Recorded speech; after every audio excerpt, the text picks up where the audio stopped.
La réalité du Saint-Esprit.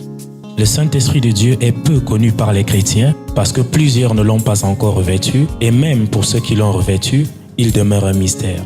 La lecture de ce livre vous permettra de le revêtir, de connaître son langage et de découvrir les mystères cachés de sa personne. Pour tout contact, appelez au plus 237 678 78 16 21 plus 237 242 0020 09 et il deviendra pour vous une réalité. La réalité du Saint-Esprit, un livre écrit par le révérend pasteur Caleb Ngwa à Tangana.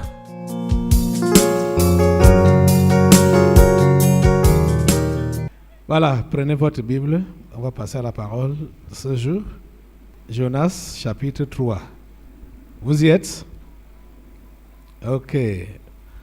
On dit, la parole de l'Éternel fut adressée à Jonas une seconde fois, en ces mots.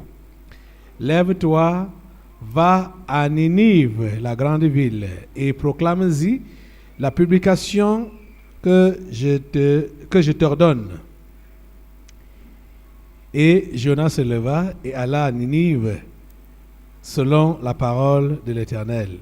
Or, Ninive était une très grande ville de 3 jours de marche.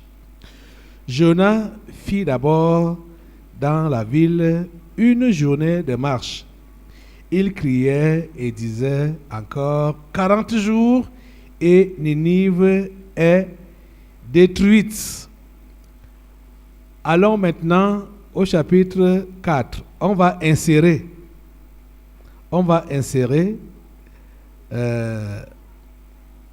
le verset 5 entre le verset 4 et le verset 5 du chapitre 3. Parce qu'en fait, vous savez que c'est une histoire qu'on raconte. La narration.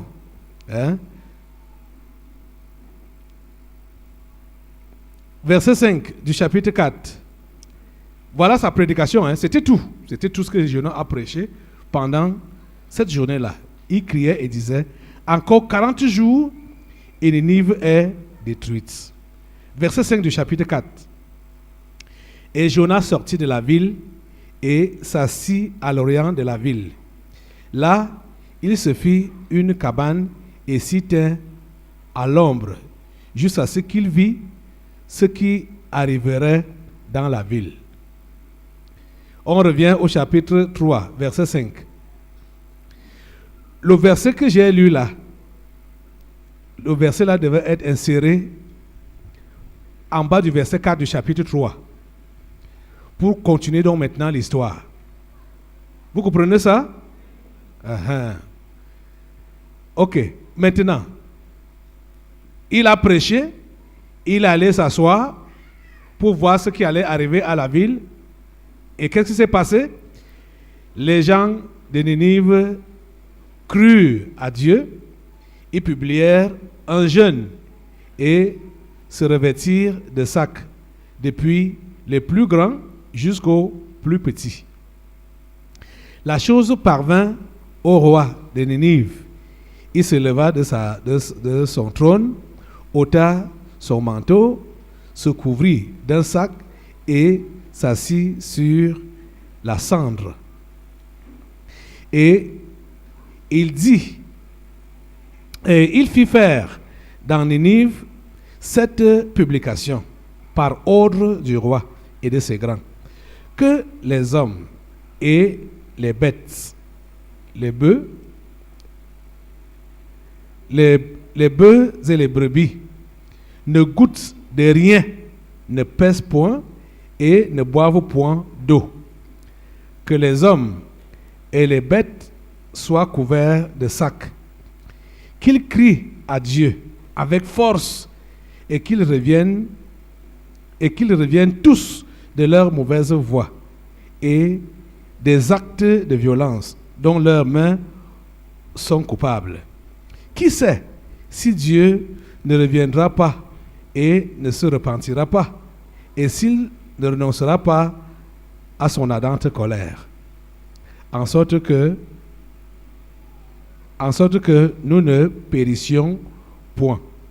Dieu vit qu'ils agissaient ainsi et qu'ils revenaient de leur mauvaise voie.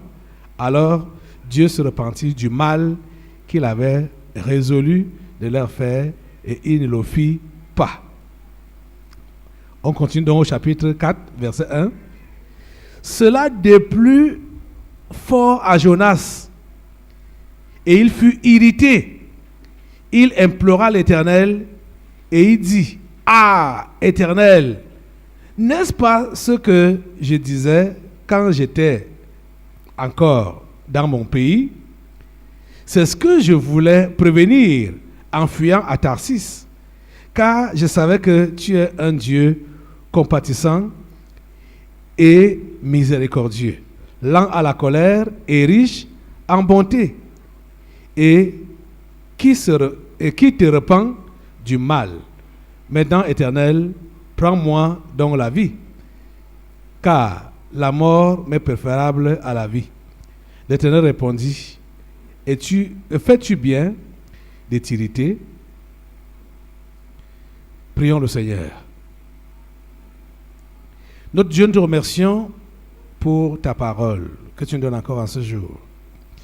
Bénis-la et bénis tous ceux qui l'écoutent en ce lieu. Bénis tous ceux qui écoutent ce programme dans le monde entier. Seigneur, permets que ta volonté parfaite s'accomplisse dans chacune des vies. Influence chaque auditeur, chaque internaute, chaque téléspectateur. Esprit Saint de Dieu, sois au contrôle et accomplis parfaitement la volonté de Dieu dans ces précieuses vies, en ce jour, en cet instant. C'est au nom de Jésus-Christ de Nazareth que nous avons prié. Amen. Prenons place. Alléluia. Béni soit le Seigneur. Une fois de plus, soyez les bienvenus au Tabernacle de la Liberté.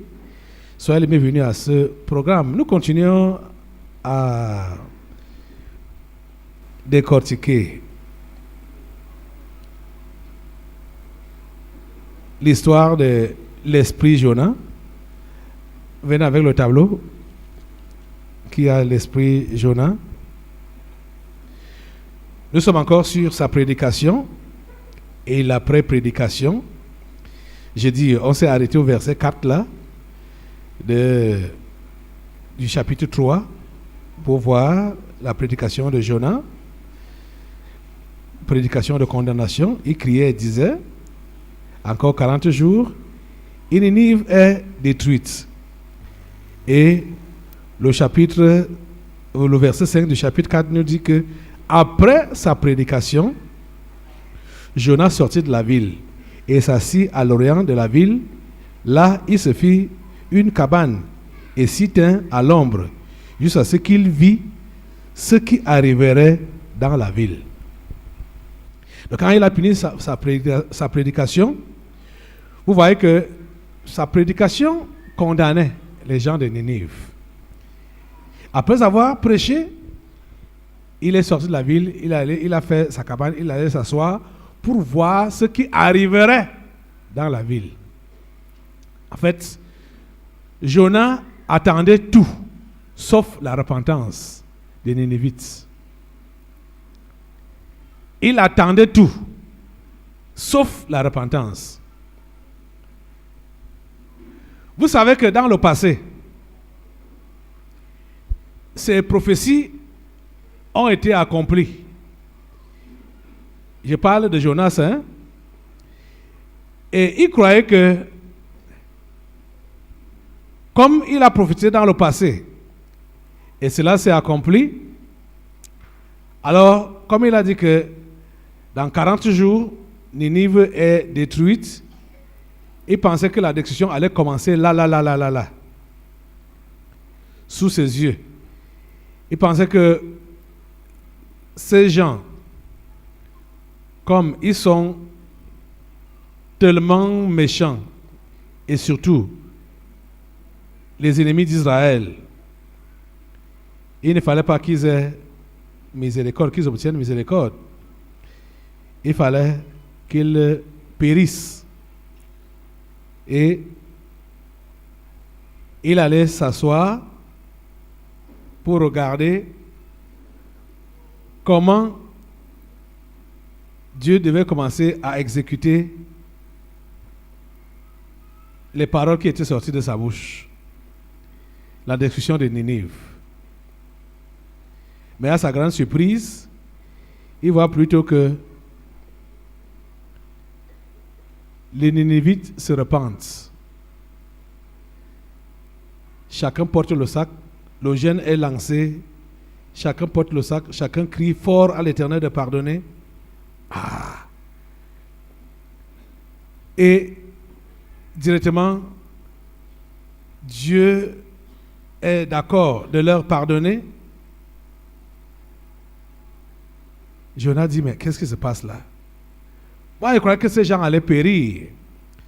Je croyais qu'ils allaient être détruits. Les voilà maintenant qui se repentent. Et en même temps, Dieu dit à Jonas que je leur ai pardonné. Ils ont repenti, je leur ai pardonné, je ne vais plus détruire. Jonas se fâche. Il dit voilà, c'est à quoi? Je m'attendais à ça. Je sais que tu es miséricordieux, compatissant, lent à la colère et riche en bonté. Je sais que tu voulais pardonner. C'est pourquoi j'ai prévenu ça. Et je n'ai pas voulu venir ici. Tu m'as forcé de venir ici. Et voilà nos ennemis que tu es en train de pardonner et que tu es en train de racheter. Jonas s'est fâché. Vous voyez, nous avons remarqué dans les séances passées que ce n'est pas évident de pouvoir pardonner facilement à son ennemi, au bourreau de ses parents ou à son propre bourreau. Quelqu'un qui nous a fait du mal, qui nous a violentés. Ce n'est pas très évident de pardonner facilement à ces gens-là, parce que c'est ce que Jonas était en train de vivre, bien qu'il fût prophète de Dieu, porte-parole de Dieu, mais il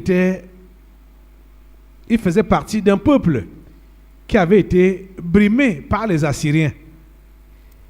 Et c'est à ces Assyriens que Dieu ces Assyriens que Dieu l'envoie pour leur annoncer le message de la repentance, le message du changement, avec un avertissement que si vous ne vous repentez pas, vous allez périr dans 40 jours.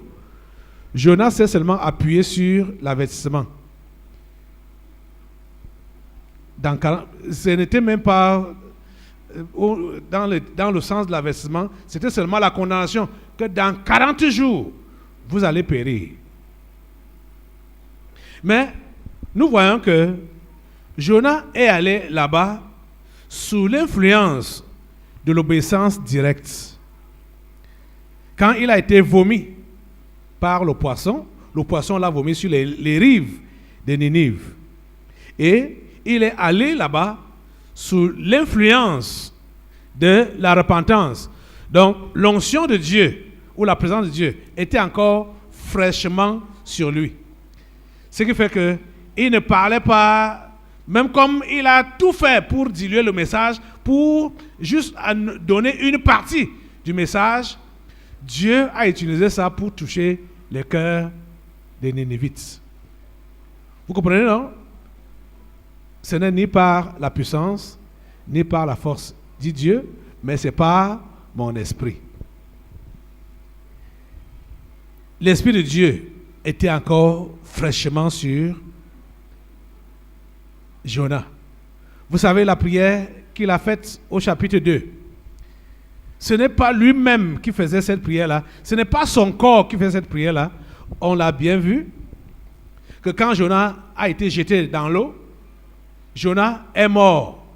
Son corps a connu des étapes, des passages, et cette mort était un symbolisme de ce que Jésus-Christ devait connaître. Et vous voyez que son corps physique est dans le ventre du poisson, mais son esprit est en train de prier en enfer. Son esprit est en train de prier en enfer, pendant que son corps est dans le ventre du poisson.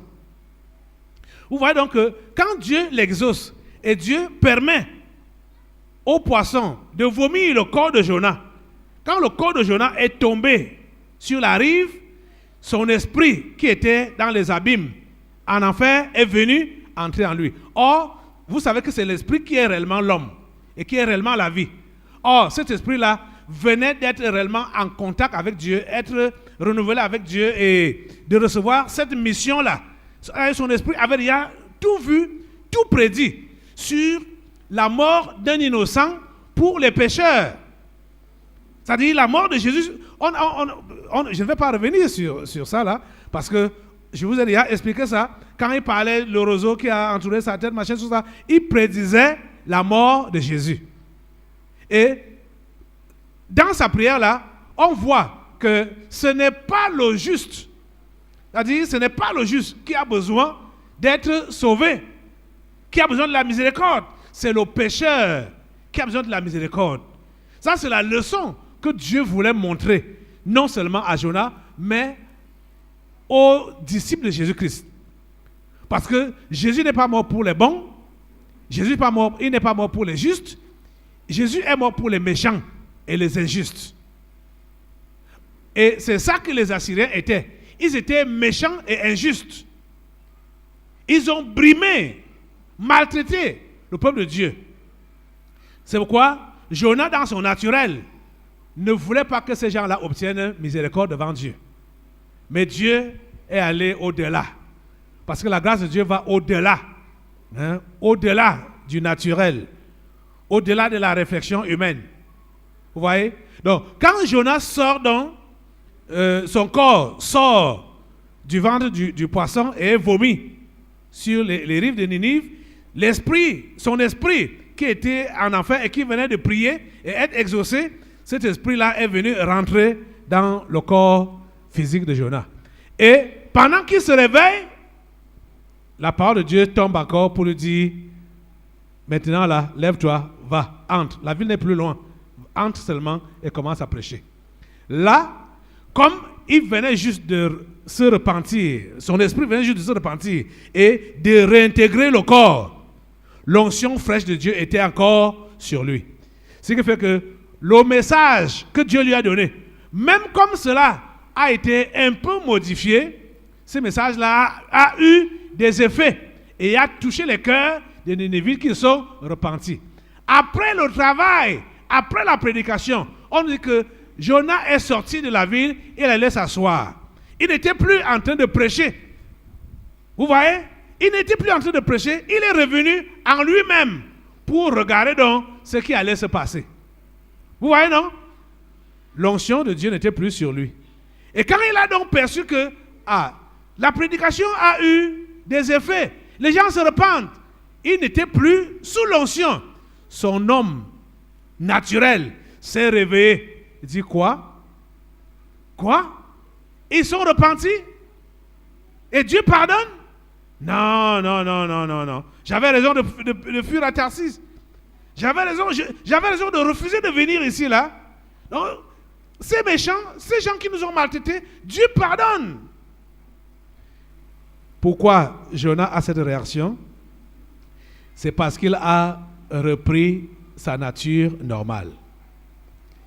Vous comprenez donc comment il est important de ne pas souvent faire recours à la chair en tant qu'enfant de Dieu. On n'a pas besoin de faire recours à la chair. Il y a ceux-là qui disent que nous sommes sur la terre, on a la chair, elle a ses désirs qu'on doit aussi satisfaire. Comme je me rappelle de l'entretien que j'ai eu avec l'une de mes filles là, qui me faisait comprendre que elle est sur la terre, il est tout à fait normal qu'elle s'occupe aussi des choses de la terre. Le chrétien est dans le monde, mais le chrétien n'est pas du monde. Tu comprends ça? Le chrétien est dans le monde, Mais le chrétien n'est pas du monde. Le chrétien n'est pas appelé à se comporter selon le système de ce monde.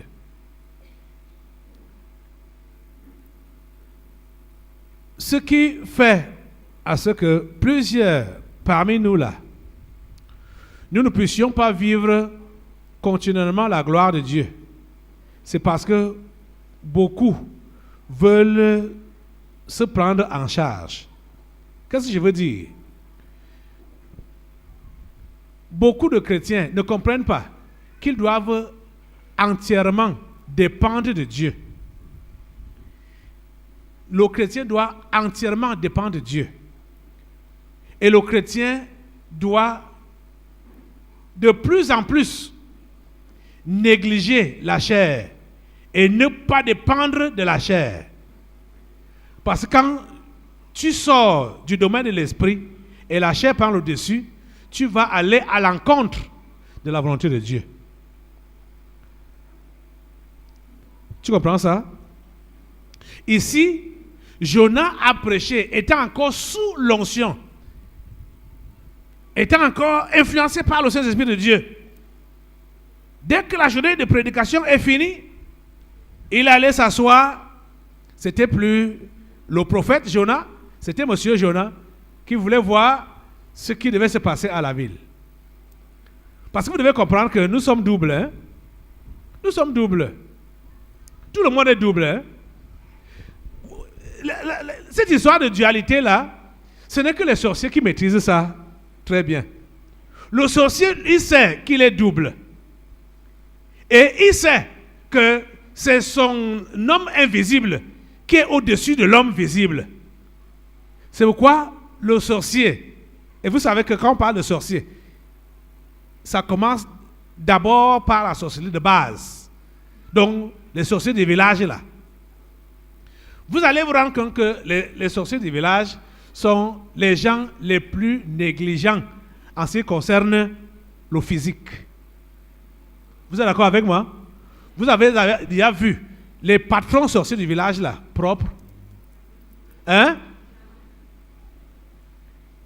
Ils n'ont que faire de leur chair. Il y a une que j'ai rencontrée dans un village là-bas. Je lui ai demandé, qu'est-ce que la sorcellerie te donne? Elle me dit que ça me donne les pouvoirs. Elle m'a dit ça ouvertement comme ça. Là. Elle me dit que ça me donne les pouvoirs.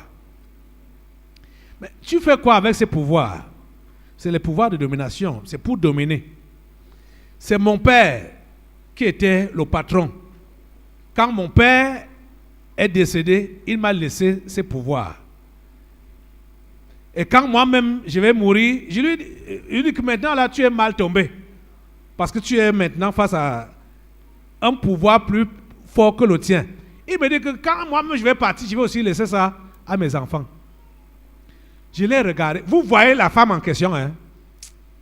Je l'ai regardé, j'ai dit, tu n'as pas pitié de toi-même. Mais regarde ce que tu es. Regarde ton fils, regarde ta misère, ta pauvreté. Tu dis que tu as le pouvoir. Quel pouvoir? Il me dit que tout le village est derrière moi.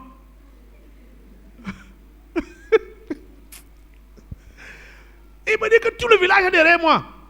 Je regarde la fesse et je dis, hey! Et effectivement, leur maison, c'est la maison que le père de la famille là, avait construite. Son mari qui était aussi un sorcier et elle, ils n'ont même jamais construit de maison. Et c'est dans la petite cabane là que c'est comme c'est chaque dimanche ou que les gens se rassemblent chez elle là. Donc c'est elle qui organise les histoires, les choses dans le village en question. Mais vous la voyez misérable. Misérable. Mais elle compte sur le démon invisible qui est là en elle. C'est ça qui lui donne le pouvoir de dominer. C'est ça qu'elle a dit, ça me donne le pouvoir de dominer. Vous voyez? Eux, ils ont compris ça, mais l'enfant de Dieu que tu es ne comprend pas que la chair ne sert de rien, que c'est l'esprit qui est en toi que tu dois valoriser. L'esprit du sorcier est habité par les mauvais esprits. Et l'esprit du chrétien doit être habité par le Saint-Esprit. Parce que c'est le spirituel qui commande et qui dirige le physique. Quand tu laisses le côté spirituel là, tu négliges le côté spirituel, tu as exposé ta vie. Tu vas facilement sortir, devenir charnel et maintenant manifester tous les mauvais caractères. Ça dit, c'est mauvais de constater que quelqu'un dit qu'il est chrétien et il manifeste la méchanceté. Chrétien, méchant, c'est contradictoire. Regardez, prophète, méchant, c'est contradictoire. Envoyé de Dieu, méchant, c'est contradictoire. Vous comprenez, non? Et on comprend, ici, on voit que c'est parce que quand l'onction est partie de lui, il est revenu lui-même, et voilà, le mauvais caractère a pris le dessus. Le mauvais caractère a pris le dessus. La méchanceté dit quoi? L'esprit de vengeance a pris le dessus. Dit quoi? Ces gens-ci devaient mourir. Pourquoi tu leur pardonnes? Voilà, c'est ça que je prévenais. C'est pourquoi je ne voulais pas venir ici. Les voilà qui sont déjà pardonnés. Oh, ils nous ont maltraités et ils nous maltraitent. Ils sont nos dominateurs et tu leur pardonnes. Lui voyait en ça l'injustice de Dieu. Oh. Il voyait en ça l'injustice de Dieu. Écoutez le conseil que la Bible nous donne. Cher enfant de Dieu, tu ne dois pas faire recours à la chair. Allons dans Galates. Va dans Galates. Va dans Galates. Galates chapitre 5. Galates chapitre 5. À partir du verset 16. Écoutez ce que la Bible dit. Je dis donc, marchez selon l'esprit et vous n'accomplirez pas les désirs de la chair. Vous avez compris ça? Chers amis, vous devez vous décider de vous perdre dans l'Esprit de Dieu. Ça, c'est une décision. Une décision qu'on prend. On ne subit pas la spiritualité. On y adhère. Vous comprenez? Écoutez bien ce que je dis. Je dis quoi? On ne subit pas la spiritualité. On y adhère. Quand vous subissez l'action du Saint-Esprit, ça ne va rien vous faire. Quand ça vous touche là, c'est pour cogner. S'il peut entrer. Donc pour ceux-là qui ont les esprits éparpillés, et l'Esprit de Dieu vient cogner en eux, vous allez voir comment ils sont en train de tourner au sol, de se taper au sol, de rouler au sol. Ils n'ont pas reçu l'Esprit, il est en train de cogner, il cherche où passer, il cherche où entrer, il cherche, l'Esprit cherche à prendre possession de l'Esprit. Il ne trouve pas. Donc, beaucoup sont influencés par lui. Pendant ce temps-là, ils peuvent même balbutier les choses, balbutier des choses qui ne sont pas, des choses qui ne viennent pas des démons. Je dis bien des choses qui ne viennent pas des démons, qui vont balbutier, comme parler en langue. Mais tu les vois, jacassé, machin, tout ça là-bas. Non. Le Saint-Esprit, là, ils subissent son pouvoir. Ils subissent son autorité. Vous comprenez, non? Mais, vous voyez, il y a plein d'exemples comme ça là, dans la Bible. Regardez, quand les gens venaient pour arrêter Jésus, dans l'évangile de Jean, Jésus, ils ont demandé, en cherchant à arrêter Jésus, Jésus leur demande que vous cherchez qui? Ils ont répondu, comment? Jésus de Nazareth. Et Jésus a répondu, c'est moi. Qu'est-ce qui s'est passé? Ils étaient renversés. Ils sont tous tombés. Quand Jésus a dit que c'est moi, et vous savez que Jésus c'est le Saint-Esprit. Donc quand le Saint-Esprit est présent, il se présente que moi voici qui arrive. Qui peut résister? Qui peut résister? Donc c'est pourquoi vous allez voir les gens sous l'influence, les gens tomber, les gens se rouler. Parce que le Saint-Esprit a fait sa présence. Il a fait sa présence. Que me voici, c'est moi. Ils se mettent à tomber. Vous voyez? On a également un autre cas. Après le passage de Saül. Saül. Chez le prophète Samuel. Le roi Saül. Il n'était pas encore roi. Quand il allait se faire oindre roi chez Samuel, Samuel lui a donné un certain nombre de signes qui devaient se produire là, sur son chemin retour. Parmi les signes, il devait rencontrer une classe de prophètes. Une classe, c'était des étudiants, on peut dire des élèves ou des apprentis prophètes. Quand Saül a rencontré ces gens, il s'est mêlé à eux. C'était des prophètes qui prophétisaient. Ils étaient des prophètes avec l'Esprit de Dieu. Quand Saül les a croisés, s'est mélangé à eux, Saül lui-même s'est mis à prophétiser. Est-ce qu'il était prophète? Il était seulement sous l'influence pour ce temps-là. Vous comprenez? Il était seulement sous l'influence. Parce que s'il avait reçu le Saint-Esprit de Dieu et le gardé, il n'allait pas être désobéissant pendant tout son règne. Parce que l'Esprit de Dieu, qui est l'esprit filial, c'est-à-dire quand tu l'as, ça veut dire que tu es fils de Dieu, tu sais que tu viens de Dieu, tu es soumis, tu dois lui être soumis. On voit l'exemple avec Jésus, qui n'a rien fait de sa tête. Il faisait ce qu'il voyait faire au Père. Il faisait ce qu'il entendait, ce qu'on lui disait de faire. C'est ça qu'il faisait. Mais Saül, toute sa vie, lui, il a fait à sa tête. Est-ce qu'il était donc baptisé du Saint-Esprit? Saül a été différent de David. Vous comprenez? Donc, c'est pourquoi la Bible dit ici, marchez selon l'esprit et vous n'accomplirez pas les désirs de la chair. Donc, la spiritualité n'est pas subite. On ne subit pas ça.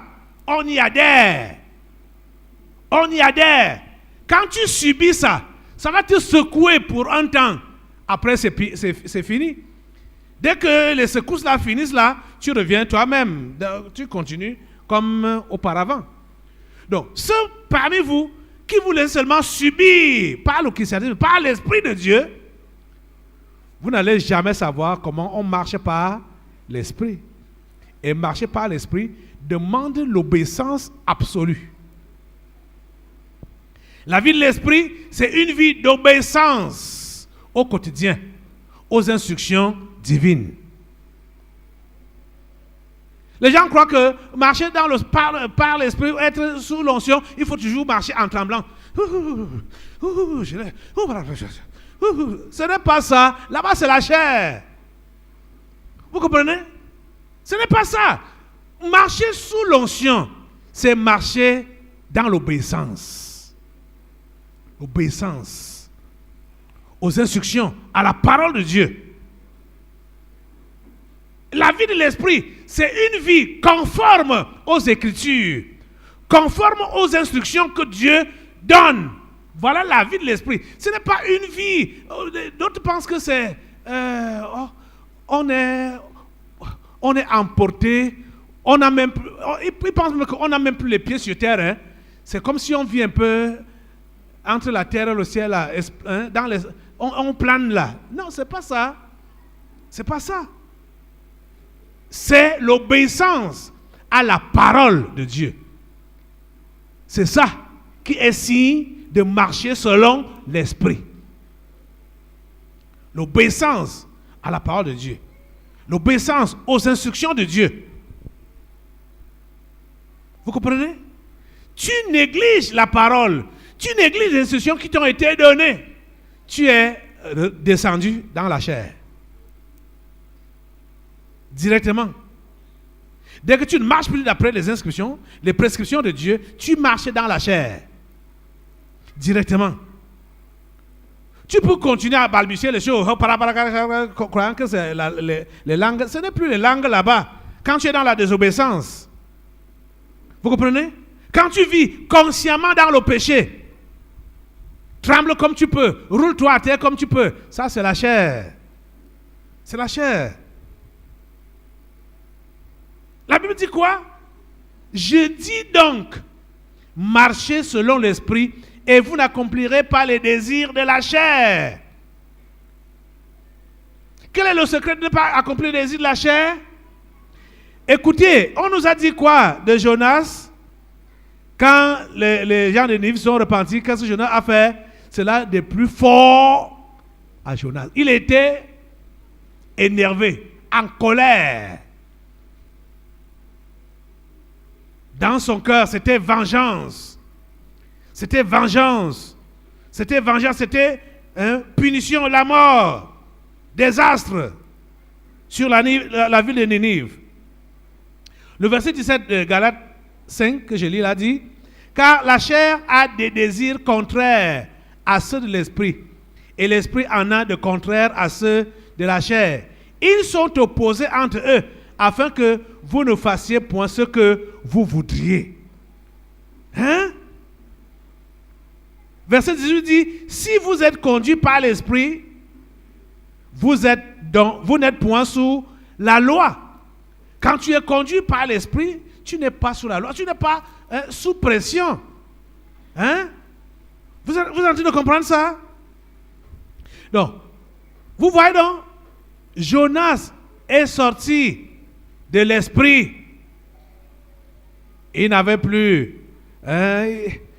Il a laissé l'Esprit Saint de côté. Et quelles sont les conséquences? Cela déplut fort à Jonas et il fut irrité. Il est irrité parce que les gens se repentent. Les gens demandent pardon à Dieu. Les gens se réconcilient avec Dieu. Lui, il est irrité. Celui qui venait juste de prêcher quelque temps avant là. Vous voyez que cette histoire s'est passée également avec l'apôtre Pierre. Quand Jésus demandait qui il était, les impressions que les gens avaient sur lui, bon, les uns ont répondu, ils ont dit que tu es Jean-Baptiste, que tu es Élie, que tu es ceci, tu es cela. Et Jésus se tourne vers eux pour leur demander, vous alors, qui dites-vous que je suis?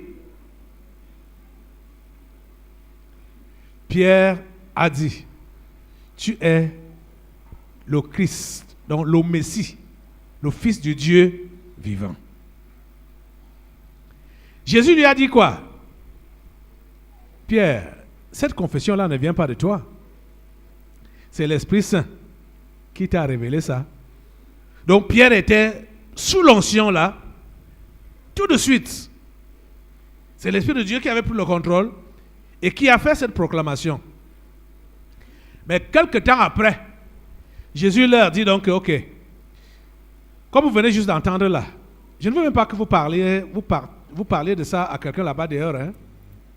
Mais voici donc ma mission. Je suis déjà vers la fin de ma mission. Comme nous descendons à Jérusalem, je pars là pour mourir et accomplir la mission pour laquelle Dieu m'a envoyé sur cette terre. Pierre le prend tout de suite de côté pour dire, hé, Jésus, Ne dis pas des choses comme ça là. Pierre commence à lui faire les remontrances. Directement là. Celui qui venait de proclamer que Jésus était le Messie. Qui venait d'avoir la révélation. Que Jésus est le Messie. Il dit à Jésus, ne meurs pas sur la croix. Ne dis pas des choses comme ça. Jésus s'est tourné. Pierre l'avait tiré de côté pour lui parler, pour que les autres ne soient pas au courant. Mais Jésus, lui, s'est tourné vers les autres pour lui dire, arrière de moi, Satan. Vous voyez, non? Regardez que l'instant d'avant, c'est le Saint-Esprit qui parle. L'instant d'après, c'est le diable qui parle. En utilisant la même bouche, la même personne. Vous voyez? J'ai souvent, je ne sais pas comment souvent vous illustrez le monde spirituel là. Le monde spirituel est collé. Comme il y a deux mondes spirituels. C'est collé. Collé comme ça. C'est-à-dire les ténèbres et la lumière. C'est collé. C'est-à-dire, quand tu marches, tu as commencé à marcher avec Dieu. Ça ne coûte rien de virer du côté du diable. Parce que c'est tellement collé. Il n'y a pas un trait. Le trait ne peut pas atteindre cette grosseur. Parce que s'il faut qu'on essaye d'illustrer ça, c'est compliqué d'illustrer ça. Vous comprenez, non? Donc, c'est facile de glisser d'un côté comme de l'autre. Parce que même pour se convertir, étant enfant du diable, enraciné dans le diable, dans le monde, en enfer, tout ça là, ça ne coûte rien de quitter de cet état-là pour devenir un enfant de Dieu. Ça ne coûte rien de quitter des ténèbres à la lumière, de quitter de la mort à la vie. La même chose, ça ne coûte rien de quitter maintenant de la vie pour la mort, ou des ténèbres, de la lumière aux ténèbres. On a seulement ces deux mots, obéissance et désobéissance. Tu demeures dans l'obéissance, tu ne vas jamais chavirer vers les ténèbres. Mais dès que tu es désobéissant, tu ne sauras pas quand est-ce que tu as quitté la lumière pour les ténèbres. Vous voyez? Et quand vous entendez parler d'obéissance, c'est la mise en pratique de la parole de Dieu. C'est tout. C'est tout. Mais il y a des gens qui ne veulent pas perdre le contrôle d'eux-mêmes. Et quand vous ne voulez pas perdre le contrôle de vous-même, vous allez toujours marcher selon la chair. Vous comprenez? Jésus nous a enseigné la prière et Jésus a été simple et clair. Cette prière que Jésus nous a enseignée, les mots qui disent que ta volonté soit faite sur la terre comme au ciel. Ces mots-là disent tout. Ces mots-là disent tout ce dont nous avons besoin. En tant que chrétiens ou humains, nous n'avons besoin que de l'accomplissement de la volonté de Dieu dans nos vies et non notre propre volonté.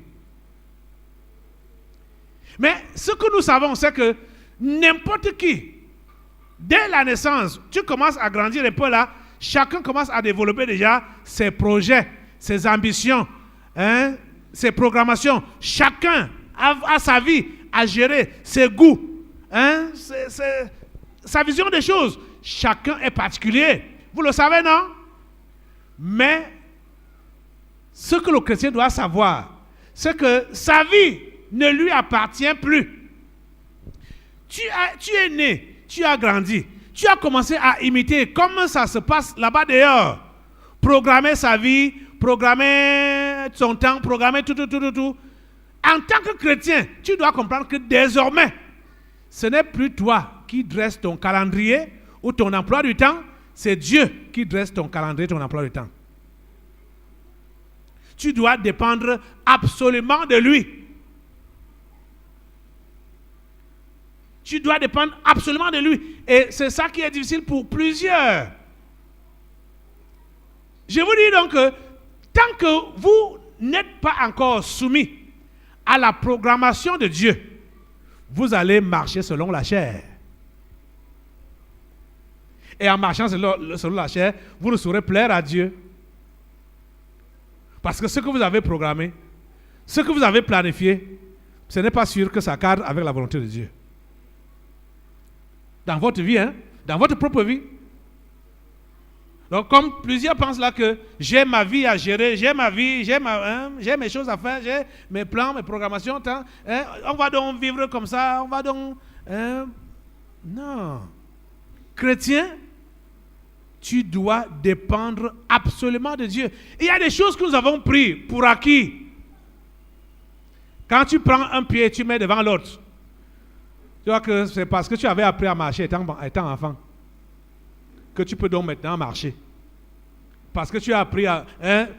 tu fais ça, tu peux le faire doucement, tu peux le faire rapidement, en courant. Tu vas dire que bon, ça, c'est les étapes de la vie. C'est comme ça que ça se passe. On prend ça pour acquis, que c'est gratuit comme ça, sans savoir que ces mouvements-là dépendent de la volonté de quelqu'un qui est là-haut. Sans lui, tu ne peux pas mettre un pas devant l'autre. Mais on ne comprend pas ça. On ne comprend pas ça. C'est parce que vous ne savez pas qu'il y a des gens qui étaient aussi comme vous. C'est-à-dire, prenant pour acquis les mouvements qu'ils étaient en train de faire. Ils ont pris ça pour acquis. Mais à un moment donné de la vie, ces mouvements-là ont été interrompus. Maintenant, là, c'est là qu'ils voient qu'ils ont besoin de l'intervention de Dieu pour pouvoir mettre un pied devant l'autre. Marquer le pas. Et là, ils voient qu'ils ont besoin d'un miracle. Pourtant, ce miracle-là, tu l'utilises naturellement. Tu marches. Et d'autres même, ils vont même maintenant arranger pour séduire, déranger les autres. Parce qu'ils savent mettre un pied devant l'autre. Sans savoir que ça ne vient pas d'eux. C'est la volonté de quelqu'un qui leur permet de faire ce mouvement-là. La volonté de Dieu. Tu ne vis pas par toi-même si tu es chrétien. Tu ne vis pas pour toi-même si tu es chrétien. Tu vis par Dieu et pour Dieu. Parce que tu as été fait par lui et pour lui. Tu ne dois rien prendre pour acquis. Tu ne dois rien prendre comme si c'était tout à fait normal. Comme si c'était obligé que ça arrive comme ça. Non! Vous voyez, quand je vois les chrétiens réfléchir de cette manière-là, là on comprend vraiment qu'ils ne connaissent pas Dieu. Celui qui connaît Dieu, c'est qu'il dépend de Dieu de A à Z, de 0 à l'infini. Que sans Dieu, il n'est rien.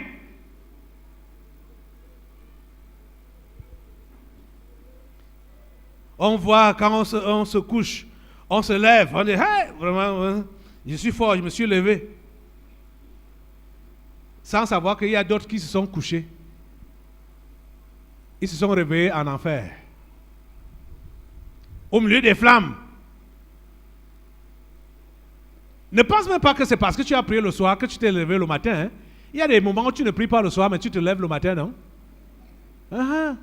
Qui a fait ça?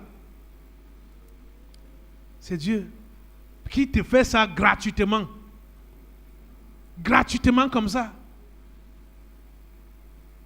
Sa bonté est immense. Sa bonté est infinie. L'enseignement qu'il nous donne à nous aujourd'hui, en tant qu'enfants de Dieu, nous devons nous rassurer que nous marchons selon son esprit et non selon la chair. Quand tu laisses l'Esprit de Dieu de côté, tous les dégâts de la chair vont se manifester en toi. Même si tu avais été prophète de Dieu, porte-parole de Dieu, ayant eu soit des prières exaucées, ou ayant fait des miracles, ou ayant eu des prophéties réalisées, accomplies. Mais dès que tu abandonnes la marche par l'esprit, c'est-à-dire l'obéissance inconditionnelle à Dieu, tu rentres dans la chair. Tu rentres dans la chair. Et naturellement, toutes ces mauvaises choses, ces caractéristiques vont se manifester en toi. La méchanceté en tête. Dès que tu marches par la chair. Mais l'ordre est donné. Je dis donc, ne marchez plus selon la chair. Je dis donc, marchez selon l'esprit. Et vous n'accomplirez pas les désirs de la chair. Marchez selon l'esprit. Et vous n'accomplirez pas les désirs de la chair. Marchez selon l'esprit. Donc, vous voyez, pour que vous ne puissiez pas accomplir les désirs de la chair, il faut marcher selon l'esprit. Hein? Donc, le travail que tu as à faire, ce n'est pas de dire au désir de la chair, je te lis, je te coupe la tête, tu coupes la tête. Non! Tu perds le temps là-bas, tu perds l'énergie. Ce que tu as à faire, c'est de marcher selon l'esprit. C'est-à-dire, obéir. C'est tout. Dès que toi, tu marches dans l'obéissance, la chair n'a plus de pouvoir en toi. Ça n'a plus de pouvoir en toi. Donc, il y a ceux-là qui vont donc se concentrer sur la chair. Pour la chair, oh, c'est mauvais désir. Je te lis, je te coupe la tête. Le feu sur toi, le feu sur toi. Ce n'est pas ça. Ce n'est pas ça. Je vous ai enseigné que ces pensées négatives passent partout. Et ça peut passer dans ta tête. C'est passé dans la tête de Jésus. Ce qui a sauvé Jésus, c'était quoi? La parole. Donc l'esprit. Pour se rappeler que ce n'est pas pour ça que Dieu m'a envoyé sur cette terre. Vous autres là, pensez bêtes. Vous n'avez pas votre place de vous asseoir là. Je ne vous accueille pas. Allez. Allez votre chemin. Ma tête, ce n'est pas votre piste d'atterrissage. Je suis venu sur cette terre pour une mission divine que je dois accomplir. Voilà comment on marche selon l'esprit. On se décide d'obéir à Dieu face à la tentation. La tentation est là. Elle va venir.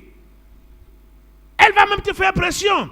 Mais tu lui dis, tentation, je ne suis pas venu ici sur la terre pour toi.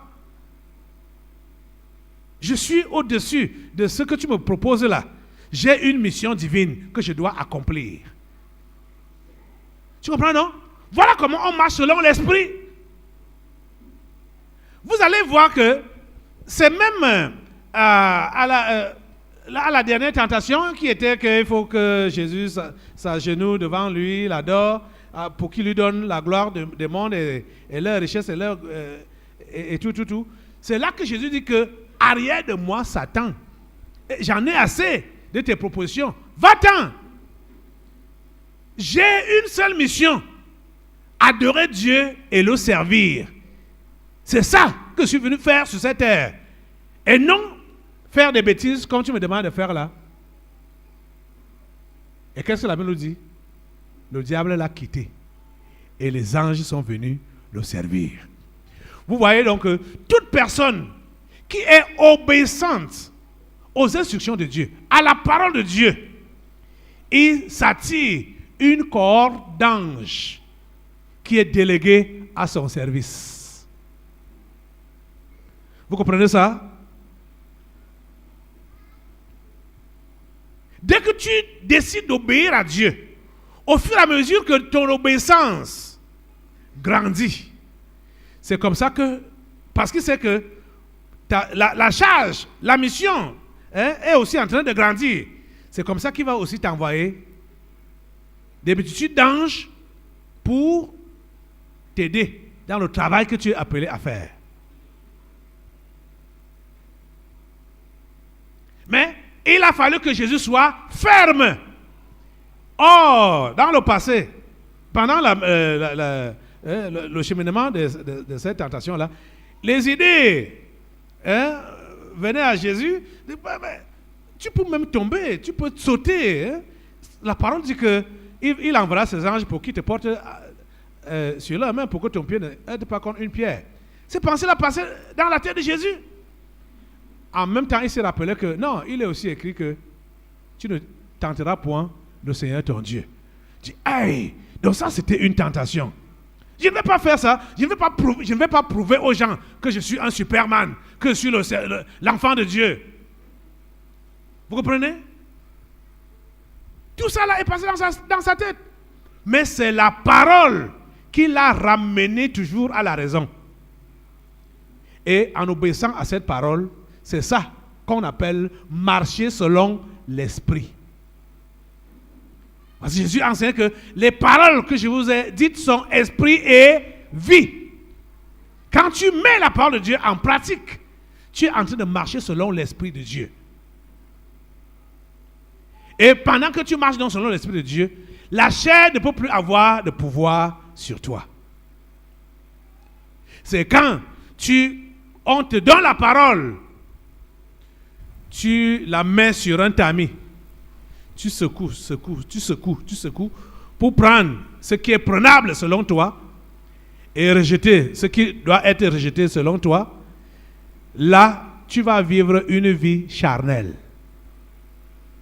Et l'esprit Jonah va te gérer. Ça va même bien te gérer. Parce que tu ne seras jamais content du bien-être de l'autre. Parce que c'est ça qu'on voit dans la réaction de Jonah là. Il n'était pas content du bien-être des Ninivites. Il n'était pas content comme ils sont repentis. Donc, tu vas donc prétendre dire que tu prêches l'évangile. Alors que quand tu as vu quelqu'un à côté dont la vie a été transformée en un clin d'œil, ou tu vois d'autres dont les vies sont transformées, où ils ont reçu quelques bénédictions, et ton cœur n'est pas content. Comprends que ce que tu dis que tu prêches là comme évangile n'est pas le vrai évangile. C'est ton cœur qui détermine tout, hein? C'est ton cœur. Tu n'aimes pas voir le bien de l'autre. Tu n'es pas content quand l'autre rit, quand l'autre sourit, quand l'autre est bien. Tu n'es pas content. Tu n'es pas content. C'est ça que Jonas a démontré ici. Et Jonas s'est fâché, irrité. Il a commencé même à se quereller avec Dieu. Plusieurs sont là aujourd'hui. Certains prennent même, ou ont même eu à prendre des jeûnes. Des 3 jours de jeûne, de 1 semaine, ou plusieurs jours même de jeûne. Et dans leur soi-disant jeûne là, c'est le querelle contre Dieu. Dieu regarde, depuis que j'ai cru en toi, rien n'a jamais marché. Les gens viennent après moi. Ils sont mieux que moi. Ceux qui sont même dans le monde, ils sont mieux que moi. Regarde, ça l'homme, c'est quel genre de vie que je mène comme ça là. Il a pris 3 jours pour jeûner et prier, hein? Et voilà ces paroles qu'il adresse à Dieu. Il se querelle avec Dieu. Il se querelle avec Dieu.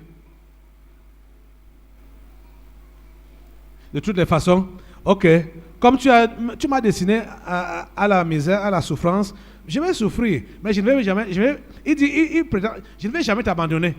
Mais je souffre, mais je ne vais jamais t'abandonner, mais je souffre. Les autres sont mieux que moi, mais je souffre. Vous voyez? C'est comme ça qu'ils font. C'est comme ça qu'ils disent qu'ils prient. Ils disent qu'ils ont pris les retraites, les jeûnes, les prières. Et ils sont là en train de se quereller avec Dieu. Dieu leur pose même la question que tu fais bien de t'irriter. Tu ne vois pas que la souffrance là a trop duré. Regarde depuis 5 ans, depuis 10 ans, depuis 20 ans. Parce que c'est ça que Dieu posait à Jonas ici. Mais Jonas, tu penses que tu fais bien de t'irriter? Il dit, j'ai raison de m'irriter jusqu'à mourir même. Ouais. C'est comme ça que vous faites. C'est comme ça que vous faites. Tu te compares avec les autres. Dieu regarde tel. Regarde tel autre. Regarde tel autre. Regarde tel qui vient même d'arriver. On l'a secouru, on l'a aidé. Moi, depuis là, qu'on me voit, je fais même tout et tout pour qu'on voit que je suis pauvre. On doit aussi m'aider, mais personne ne me regarde. Seigneur, donc c'est comme ça que tu m'as destiné. Hein? Dieu, c'est comme ça que tu m'as destiné. Hein? Je connais cette vie-là depuis la vie de rejet. Dans le monde, on m'a rejeté. Regarde, même dans ton église, on me rejette. Personne ne me regarde. Voilà ce qu'il dit qu'il prie. Hein? Voilà sa prière. Voilà sa prière. Ça là, c'est la manifestation du cœur de Jonas. Le genre de prière là. Qui n'aime pas que les autres profitent, que les autres bénéficient, que les autres prospèrent, que les autres voient du bien. Il n'est pas content. Et il dit à Dieu que j'ai raison de ne pas être content. J'ai raison. Hein? Je suis à l'intercession tout le temps. Je prie pour les gens. Je participe à prier pour les gens. Les voilà, leur situation est décantée. Et moi, les mêmes problèmes, la même misère. Rien ne change chez moi. Et il dit qu'il est intercesseur. Hein? Il dit qu'il est chrétien. Mais si tu pries donc pour quelqu'un et la personne trouve du bien par tes prières, ne vois-tu pas que tu as fait quelque chose de bien? Ah, vraiment, l'affaire c'est bizarre. Alors, l'esprit Jonas est très bizarre. Très bizarre. Jonas prêche, les gens se repentent. Jonas n'est pas content. Il n'est pas content. Il veut plutôt leur mort. Ce genre de cœur-là doit nous quitter. Ce genre de cœur-là doit te quitter au nom de Jésus. Tu as compris ça? Ça doit te quitter. Vous allez donc voir que je vais vous dire des vérités aujourd'hui là. Tous ceux-là qui ne sont pas satisfaits dans leur vie chrétienne, et vous les voyez, soit leur situation a plutôt dégradé quand ils sont venus à l'église, comprenez qu'ils ont l'esprit Jonas. Quand ils sont venus à l'église, certains, au lieu de... Peut-être ils ont même trouvé la forme physique, mais après c'est dégradé. Comprenez qu'ils ont l'esprit Jonas. Certains, depuis qu'ils sont à l'église, comme ils étaient dans le passé là, leurs affaires ne marchant pas, ou les blocages à gauche à droite, ou bien des inimitiés à gauche à droite, des rejets de gauche à droite, ils sont à l'église, la même chose continue. Selon eux, et ils voient ça qu'ils sont rejetés, les gens ne les regardent pas. Comprenez que vous avez l'esprit Jonas. Le problème n'est même pas avec les autres, ni avec l'église, le problème est avec ton cœur. Le problème est avec ton cœur. Tu dois regarder. Est-ce que, quand tu as vu donc, soit ceux qui sont venus après toi, leurs conditions changées, ou ils deviennent, entre guillemets, meilleurs que toi. Parce que quand on parle même de meilleurs ça c'est des histoires qu'un chrétien ne doit jamais faire. C'est-à-dire se comparer aux autres. Quand tu te regardes comme ça, tu vois, vraiment l'autre là est bien. Tu vois même les autres. Tu vois que, celui-ci vient d'arriver. Hein, tu vois comment, pour toi, tu vois qu'il a beaucoup avancé spirituellement. Tu commences même à le jalouser. Tu commences à... tu n'es pas content. Mais vous oubliez que sur cette terre, chacun a sa destinée. Vous comprenez? Vous pouvez même inviter ou amener quelqu'un, comme c'est même difficile aujourd'hui de savoir qui a amené qui au Seigneur, parce que déjà même, l'évangélisation, on ne sait pas évangéliser. On ne sait pas témoigner de Jésus. On a vu ça à Jésus. On parle de Jésus qui fait les choses, au lieu de présenter le Jésus qu'on connaît. on a l'incertitude sur le Jésus là, le Jésus sauveur là, on va seulement présenter le Jésus qui fait des choses. Quand quelqu'un viendra et découvrir le Jésus sauveur, tu vas dire que c'est toi qui l'as évangélisé. Qu'est-ce que je voulais dire? Il peut arriver que tu sois quelqu'un comme Ananias, par exemple. Ananias a été un missionnaire particulier. C'est Ananias que Dieu a utilisé pour ouvrir les yeux de Paul, tant spirituel que physique. Vous comprenez ça? Mais quand vous lisez les actes, on parle de qui tout au long des actes là? Hein?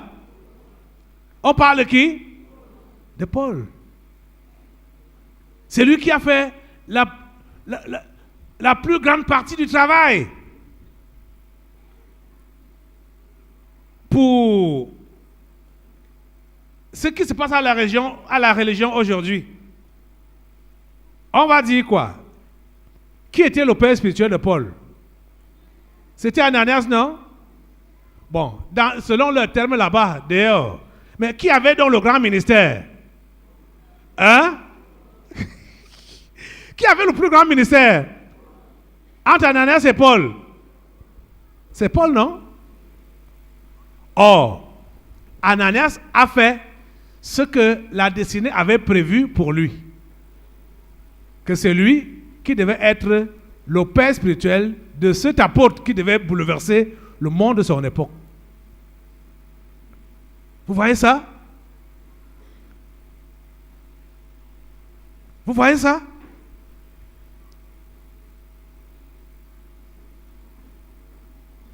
Paul a été très influent à son époque. Or, la personne qui lui a ouvert les yeux spirituels et les yeux physiques que Dieu a utilisés, on parle de lui. Je crois que ce n'est qu'à cette époque-là, à la conversion de Paul.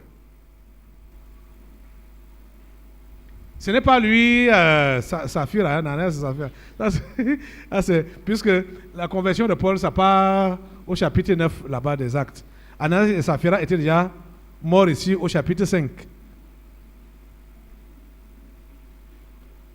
Donc, les histoires de comparaison là, ça n'a pas de place. Donc, pour beaucoup, vous savez que plusieurs sont frustrés à cause de la comparaison. Ils se comparent. Tel me dépasse. Tel a ceci, je n'ai pas. Tel a cela, je n'ai pas. Machin. Et c'est comme ça aussi, donc, ils vont mesurer l'amour de Dieu pour eux. Comme les autres me dépassent et moi, je n'ai rien. Donc, ça veut dire que Dieu les aime plus qu'ils ne m'aiment. Dieu prend soin d'eux qui ne prend soin de moi. Vous comprenez? Ça, ce sont des gens qui marchent dans la chair. Ce sont des gens qui marchent dans la chair. Que Dieu vous aide à marcher aujourd'hui selon l'Esprit. La réalité du Saint-Esprit. Le Saint-Esprit de Dieu est peu connu par les chrétiens parce que plusieurs ne l'ont pas encore revêtu et même pour ceux qui l'ont revêtu, il demeure un mystère. La lecture de ce livre vous permettra de le revêtir, de connaître son langage et de découvrir les mystères cachés de sa personne. Pour tout contact, appelez au plus 237 678 78 16 21 plus 237 242 0020 09 et il deviendra pour vous une réalité. La réalité du Saint-Esprit, un livre écrit par le révérend pasteur Caleb Ngwa